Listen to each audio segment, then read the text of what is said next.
And many North Texans are facing the more immediate concern of where to get tested as cases of the Omicron variant rise just before the holidays. You probably noticed the graphic there at the bottom of your screen. There's a QR code, and if you hold your smartphone's camera up to it, it will take you to a link to the CBS DFW website where you can find a testing site in your neighborhood. We're going to leave that up on your screen so it can take a moment to get it scanned. In the meantime, we're going to get over to our Robbie Owens, who is live at a testing site at Mountain View College in Dallas with details on the challenging. So many people are looking for a test, Robbie, and it is hard to find a spot. Brooke, I believe in the last few days, a COVID test has replaced electronics as the must-have item heading into the holidays here at Mountain View. Folks tell me they've been in line for a couple of hours. People still driving in now, some coming from a county away because they couldn't find any testing slots there. And so, yes, there's absolutely a rush to get tested, but because of that, results are also taking longer.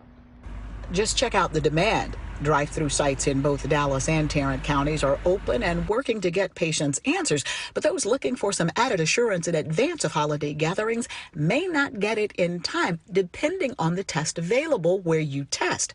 Dallas County's website right now warning potential patients to allow for 72 hours to receive PCR test results. And unfortunately, over-the-counter rapid antigen tests right now almost impossible to find. So what to do? Dallas County Health urging the community to take advantage of Texas's unpredictable weather and use the warm-up to help fight COVID.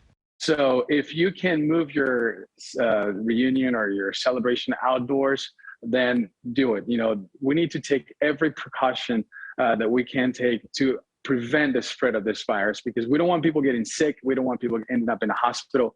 Obviously, we don't want people to die. So if you can move the celebration outdoors, you know, that gives you or allows you to be socially distancing from people who might have COVID or people who, you know, might not be vaccinated. So if you can do that, then, you know, go ahead and do that as well. So let's be safe.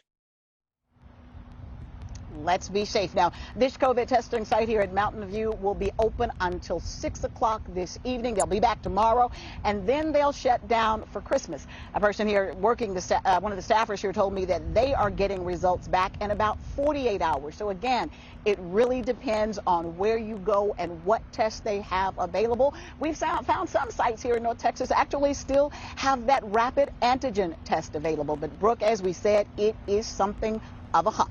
We'll be back with more at 5. Yeah. Live in Dallas, Robbie Owens, CBS 11 News. Yeah, good information, Robbie. Thank you so much for that. And maybe you are lucky enough to find one of those at-home COVID test kits. They're hard to find right now, but let's talk about how accurate they really are and how you should determine when to get tested. At-home COVID tests can be purchased over the counter at drugstores and pharmacies. Public health officials are urging Americans to get tested before and after travel or a family gathering this holiday season. But how accurate are these tests? At-home tests, the accuracy, first of all, depends a little bit on what we call prevalence, so how much virus is around. The more virus that's around, the more accurate these tests can be. Dr. Trish Pearl is the chief of infectious disease at UT Southwestern and Parkland Health. The two types of COVID tests available right now are antigen and PCR. The PCR test is the gold standard, often used in clinical settings. It's also more accurate. Antigen tests are used for rapid tests and at-home testing. In general, they are much more accurate if you're symptomatic than if you're not symptomatic. So if you have no symptoms and you're trying to get together with family, Dr. Pearl says the best thing you can do is to test multiple times. The test isn't perfect, so it may not tell you whether or not you're infected, but it should tell you if you're infectious. So if you do it right before you go to your event, and you have a negative test, you can feel relatively comfortable that you're not infectious.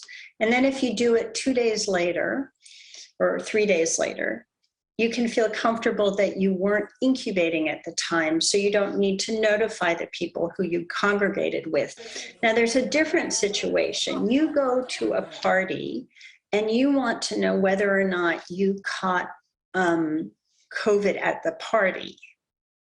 So then what you want to do is you want to test yourself 36 to 48 hours. So then you would repeat that test again 2 to 3 days later. Now, obviously, if you develop symptoms in the interim, then you want to go in and get one of the PCR tests. If you have had a known exposure to someone with COVID, it's best to test for the virus, then quarantine and repeat the test 4 to 5 days after the exposure.